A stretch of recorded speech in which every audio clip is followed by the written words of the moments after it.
The matter is going to start in 5 seconds. Be ready. Start. Sir, many farmers are not able to obtain the advantage of minimum support prices because procurement centers are sometimes at a considerable distance from their farms and villages. We intend to increase the number of procurement centers so that eventually every Kisan will have access to a procurement center within 10 kilometers of his village. The rural roads network will also be strengthened in a phased manner. Kisans, particularly those engaged in the farming of perishable farm commodities, are often denied a fair share of the value of their produce because of the very perishability of their produce. The only answer lies in expanding rural godowns and cold or cooled storage facilities. To this end, a special program is being instituted for the extension of institutional credit on attractive terms for the establishment of cold or cooled storage facilities in rural areas. There is scope for substantially improving credit facilities for the farm community. We propose four specific steps in this regard. First, we must rectify the problem of credit not being available to members of cooperatives because of the cooperatives to which they belong having become ineligible for NABARD refinance. We have decided to open with effect from the ensuing Rabi season a special line of credit of rupees 100 crores through cooperative and commercial banks, which will be earmarked exclusively for scheduled caste and scheduled tribe farmers. Second, scales of finance for short term production credit will be revised annually so that the credit made available to the farmer fully meets the recommended doses of inputs at current prices to meet his cultivation requirements. Third, a special credit regime is being instituted for Kisans in rain-fed farming areas covered by watershed development programs. The new regime will operate on the basis of ensuring the availability of credit through a 3 to 5 year cycle so as to even out the inherent risks involved in good and bad monsoon years appearing in a cycle in such areas.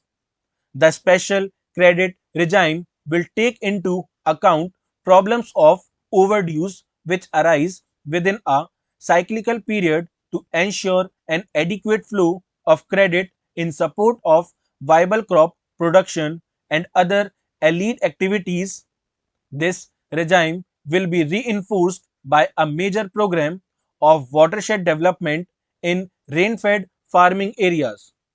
The fourth step is essentially procedural, which Kisans will immediately recognize as being of the utmost importance to their requirements.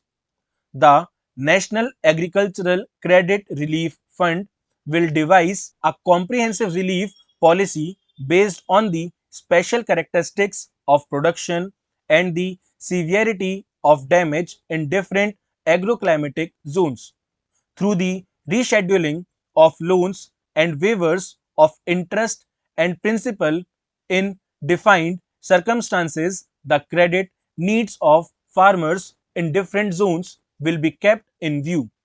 While we have interested astronomical sums of money in land improvement and irrigation, our management of land and water resources has been so poor as to render the benefits secured far below the optimum achievable. We propose to take a number of steps to improve the management of our land and water resources. During the next 5 years, irrigation waters will be made available on an assured basis to an additional 1 crore hectares of land in the command areas of canal projects. The authorities concerned will be held responsible for water reaching the farmers in assured quantities and at the right time. Also, 10 lakh tube wells and dug wells are to be constructed every year, and 5 lakh hectares will be covered annually for the program of desilting and maintenance of village tanks and ponds.